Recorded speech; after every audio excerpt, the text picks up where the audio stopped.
लातूर जिल्ह्यात सततच्या पावसामुळे निर्माण झालेल्या परिस्थितीला आढावा घेऊन सन्माननीय कलेक्टर मॅडम त्याचबरोबर बाकी सर्व जिल्ह्यातील यंत्रणा यांना सतर्क राहण्याच्या सूचना या पालकमंत्री या नात्यानं मी दिलेल्या आहेत. नागरिकांनी पण योग्य ती खबरदारी घ्यावी ही विनंती या निमित्तानं मी या व्हिडिओच्या माध्यमातून करू इच्छितो. त्याचबरोबर प्रशासनाला पूर परिस्थिती, रस्ते वाहतूक आणि नागरिकांच्या सुरक्षिततेबाबत तातडीने उपाययोजना करण्याचे निर्देश दिले आहेत.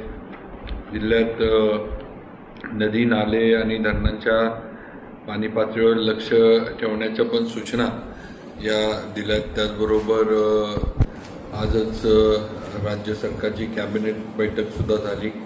त्याच्यातसुद्धा जे लातूर जिल्ह्यातले काही बॅरेजेस आहेत, काही MI टँक आहेत, काही धरणं आहेत, या ठिकाणी थोडंफार मेंटेनन्सच्या ह्याच्यामुळं काही अडचणी निर्माण झाल्या होत्या. तर त्याला पण या सर्व ह्याचे दरवाजे उघडणं, बंद करणं, याच्यासाठी लागणारा जो निधी आहे तो द्यावा आणि दुरुस्त्या वेळेच्या वेळी करून ठेवा म्हणून सूचना आज कॅबिनेटच्या बैठकीमध्ये चर्चा झाली आणि मुख्यमंत्र्यांनी तशा सूचना या इरिगेशन विभागाला दीपक कपूर साहेब त्यांचे सचिव आहेत त्यांना दिल्यात.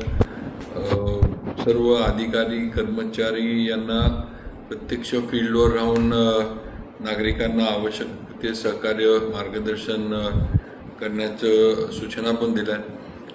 महानगरपालिकेच्या हद्दीत पण काही पाणी साचणार नाही किंवा वॉटर लॉगिंग ज्याला म्हणतो हे होणार नाही याची खबरदारी महानगरपालिकेच्या यंत्रणेच्या माध्यमातून घ्यावी यासुद्धा सूचना दिल्यात.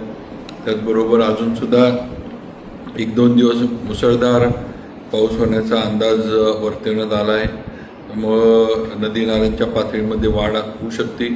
त्यामुळे नागरिकांनी सतर्क राहावे आणि गरज असेल तरच बाहेर पडावे ही माझी विनंती आहे.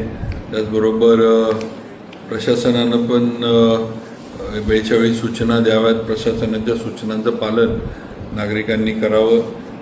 पुराच्या पाण्यातून वगैरे प्रवास करणं टाळावं ही विनंती या निमित्तानं करू इच्छितो. त्याचबरोबर जिल्हा प्रशासनानं पण आपत्ती व्यवस्थापन यंत्रणा सज्ज ठेवली आहे. नागरिकांनी आवश्यक ती सर्व मदत पुरवण्यासाठी आवश्यक कार्यवाही केली जाईल.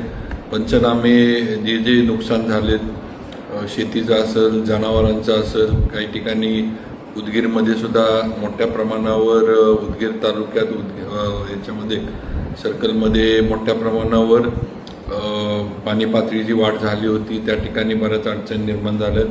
तिथले सुद्धा पंचनामे करण्याच्या सूचना या दिल्यात. कुठलाही शेतकरी मदतीशिवाय म्हणजे हे राहणार नाही, जे मदतीपासून दूर राहणार नाही. जास्तीत जास्त मदत देण्याचं काम पंचनामे करून नक्की प्रशासनाच्या माध्यमातून केलं जाईल. उदगीर उपविभागात प्रामुख्यानं मौजे, बोरगाव व धडकनाळ परिसरात अतिवृष्टी मोठ्या प्रमाणावर झाली. त्या ठिकाणी मृत पशुधनाचे पंचनामे सुरू करण्याच्या सूचना दिल्या गेल्या आहेत. ज्या घरांमध्ये पाणी गेलेलं आहे अशा घरांचे ग्रामसेवकांच्या माध्यमातून सर्वेक्षण व पंचनामे सुरू करण्याच्या सूचना दिल्यात. तलाठी व मंडल अधिकारी यांच्यामार्फत मदत व पुनर्वसनाच्या अनुषंगानं काम सुरू आहे. त्याचबरोबर उदगीरमधील जवळपास 10 स्वयंसेवी संस्थांचं मार्फत बोरगाव व बोरगाव धडकनाळ या गावांमध्ये अतिवृष्टी या NDRFची टीमसुद्धा लातूर जिल्हा असेल, नांदेड जिल्हा असेल या ठिकाणी आहे, कार्यरत आहे. परत एकदा माझी विनंती की सर्व नागरिकांनी पूर परिस्थितीमध्ये प्रशासनाच्या सूचनांचं पालन करावं असे आवाहन मी करतो आणि सर्वांनी काळजी घ्यावी ही विनंती करतो. धन्यवाद.